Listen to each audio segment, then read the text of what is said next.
অখিলেশ চক্রবর্তীর মেজ মেয়ে স্বপ্না। গল্পটা স্বপ্নাকে নিয়েই। পাড়াতে তখন একটাই গল্প সবার মুখে, অখিলেশ চক্রবর্তীর মেজ মেয়ে স্বপ্না এখন বাড়িতেই তো কারবার খুলে বসেছে।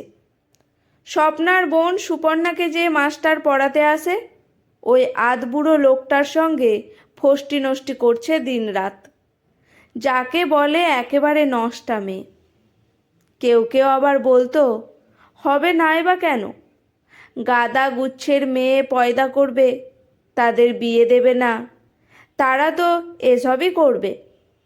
এদিকে দেখেছে মাস্টারের ভালো পয়সা আছে, হোক না মাস্টারের 50 বছর বয়স, ইনকাম তো হচ্ছেই। পাড়াতে তখন চক্রবর্তী বাড়ির বেশ নামডাক। আমরা অখিলেশ চক্রবর্তীকে কাকু বলেই ডাকতাম। অখিলেশ কাকুরা 3 ভাই, অখিলেশ কাকুই বড়। শুনেছিলাম অখিলেশ কাকু নিজে 2 ভাইকে মানুষ করেছে। ছোটবেলা থেকেই সংসারের দায় দায়িত্ব নিজের ঘাড়ে চাপিয়ে নিয়েছিল। বাবা মারা যাওয়ার পর থেকেই অখিলেশ কাকুই সংসারের হাল ধরে। যে মানুষটা ভাইদের জন্য এত কিছু করল, সেই ভাইয়েরা এখন অখিলেশ কাকুকে চিনতেই পারে না। নিজে বড় হয়েও 2 ভাইয়ের বিয়ের পর নিজে বিয়ে করেছে সবার শেষে। সে যাই হোক, এদিকে তখন স্বপ্নাকে নিয়ে পাড়ায় পাড়ায় ছিছি রব পড়ে গেল। খবরটা নিয়ে কানাঘুষো চলতে চলতে সবাই জেনে গেল ব্যাপারটা। গ্রামের লোক তো অখিলেশ কাকুদের সাথে এক প্রকার কথা বলাই বন্ধ করে দিল। বলতে গেলে এক ঘরে তখন ওরা।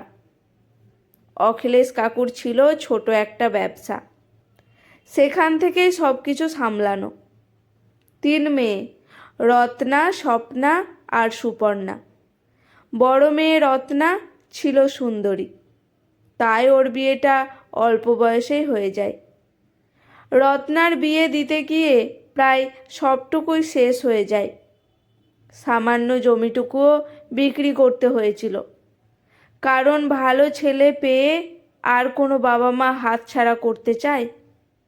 এরপরেও যে আরও 2টো মেয়ে আছে, সে কথা ভাবেনি অখিলেশ কাকু। রত্নার থেকে স্বপ্না বেশ অনেকটাই ছোট, প্রায় 5 বছরের ডিফারেন্স। আবার স্বপ্নার থেকে সুপর্ণা আবার 3 বছরের ছোট। অখিলেশ কাকুর 2 মেয়ে সুন্দরী হলেও স্বপ্নাকে দেখতে খুব একটা ভালো ছিল না। স্বপ্না শ্যামবর্ণা, তবে মুখের মধ্যে অন্য একটা আদল ছিল, কথাবার্তা বেশ সুন্দর বলে।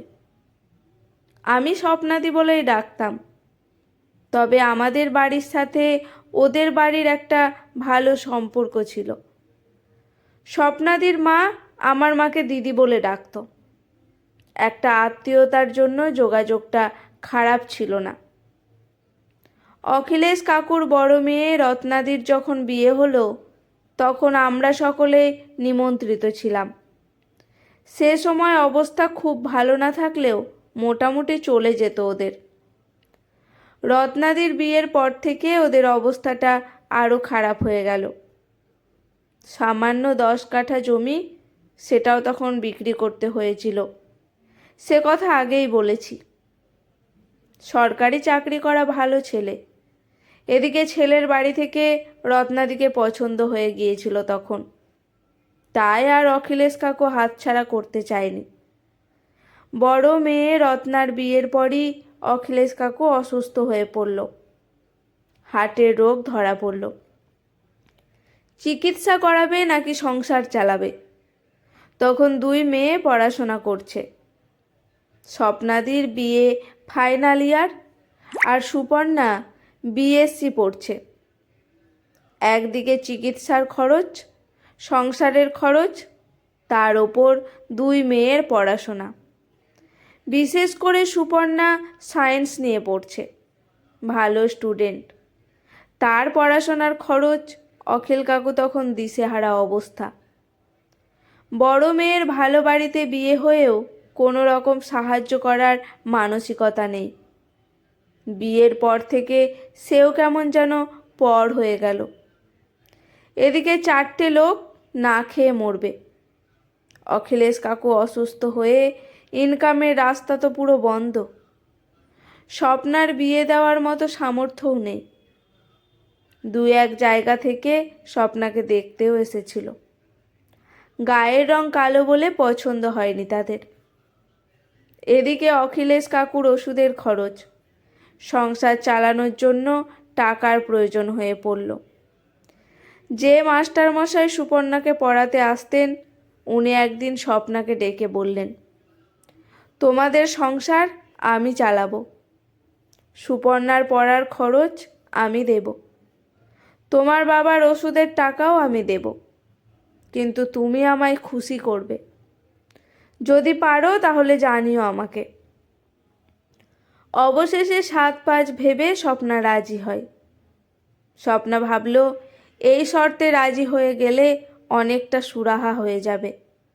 বাবা ওষুধ খেতে পেলে অনেকগুলো দিন বেঁচে থাকতে পারবে। এদিকে ছোট বোনের পড়াশোনাটাও চালিয়ে যেতে পারলে ওর ভবিষ্যৎটা সুন্দর হয়ে যাবে। একটি চাকরিও জুটিয়ে নিতে পারবে, যেহেতু ও পড়াশোনায় ভালো।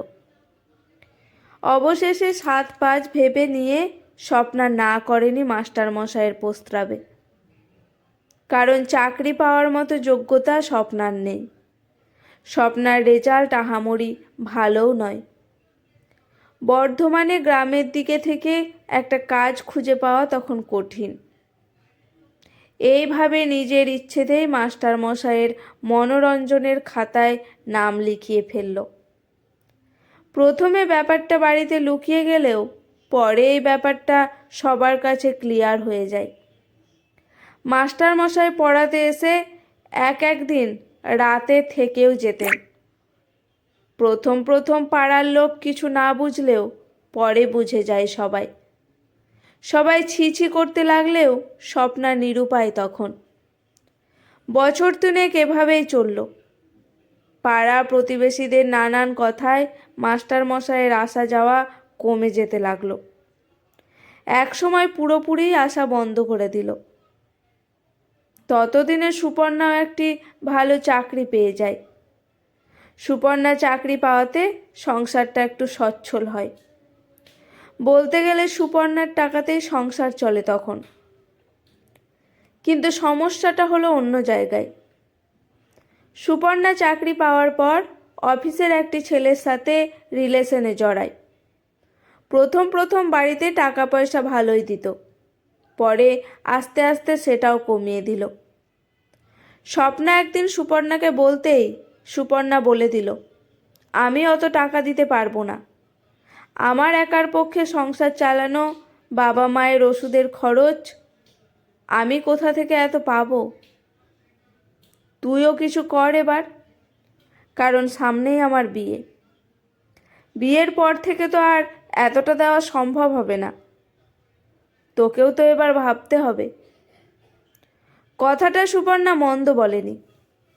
সত্যিই তো, সুপর্ণা আর কতদিন দেবে? কিছুদিন পর ওর বিয়ে হবে, সংসার হবে, সব দিকটাই ভাবতে হবে তো। কিন্তু স্বপ্নাই বা কোথায় কাজ পাবে? তার মতো একটা মেয়ের কাছে এই পৃথিবীর সব কিছু সহজ নয়। শেষমেশ সুপর্ণা বিয়ে করে বাইরে চলে গেল। বিয়ের পর যে টাকাটা পাঠাতো তাতে কোনো মতে চলে যেত।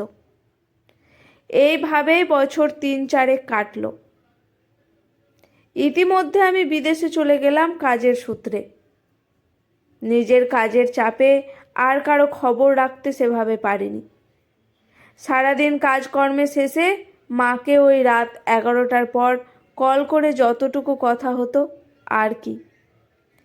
বিদেশে মোটামুটি 2.5 বছর কাটিয়ে বাড়ি ফিরি। বাড়ি ফিরে পাড়ার সকলের খবর নিচ্ছি। পাশের বাড়ি বিশ্বনাথ কাকু স্ট্রোক হয়ে মারা গেছে। সে খবরটা পেয়ে মনটা খারাপই হয়ে গেল। মায়ের সাথে কথা বলতে বলতে মা বলে উঠল, তোকে তো একটা খবর বলা হয়নি। জানিস, অখিলেশ কাকুর মেজো মেয়ে স্বপ্নার বিরাট বড়লোক বাড়িতে বিয়ে হয়েছে। সে তো এখন রাজরানী। মায়ের কথা শুনে আমি তো অবাক। বড়লোক বাড়িতে বিয়ে, তার উপর রাজরানী। কথাটা শুনেই মনটা ভালো হয়ে গেল। যদিও মায়ের মুখ থেকে তারপর শুনলাম সে ঘটনা। সুপর্ণার বিয়ের পর ওদের অবস্থাটা একটু খারাপ হয়ে গিয়েছিল। খুব সমস্যার মধ্যে দিয়েই কাটতো। কাকিমা মানে স্বপ্নাদির মা আমাদের বাড়িতে আসতো। মাঝে মধ্যে এসে কান্নাকাটিও করতো। বলতো, ভগবান আমাদের এমন অবস্থায় ফেলেছে, কি যে করি কিছুই বুঝে উঠতে পারি না। আমরা না থাকলে মেয়েটাকে দেখবে কে? ভগবান বোধহয় সকর্ণে শুনেছিলেন সে কথা।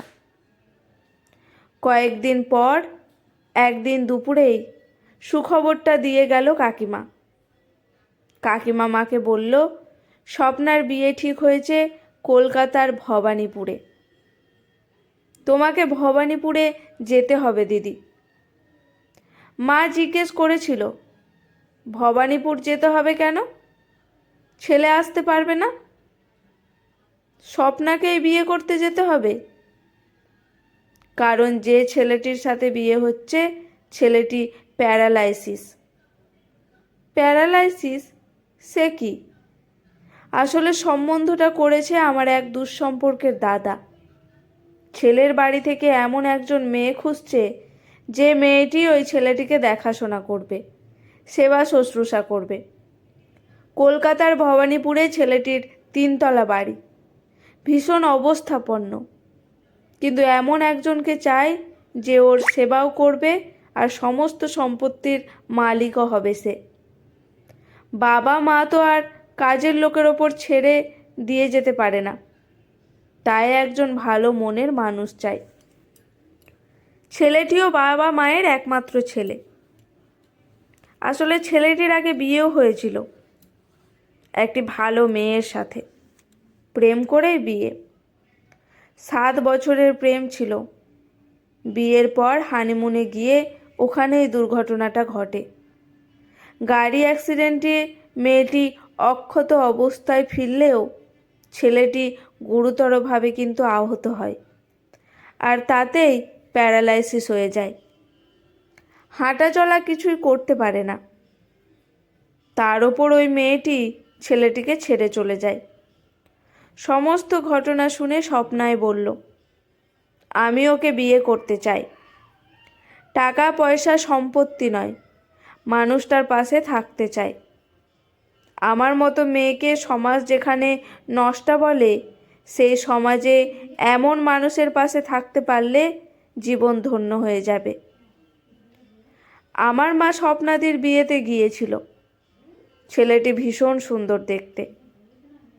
কলকাতায় অত বড় বাড়ি, 2-3 জন কাজের লোক। সত্যিই তো স্বপ্না যেন রাজরানী। আজ প্রায় 2 বছর হতে চলল স্বপ্নাদির বিয়ে হয়েছে।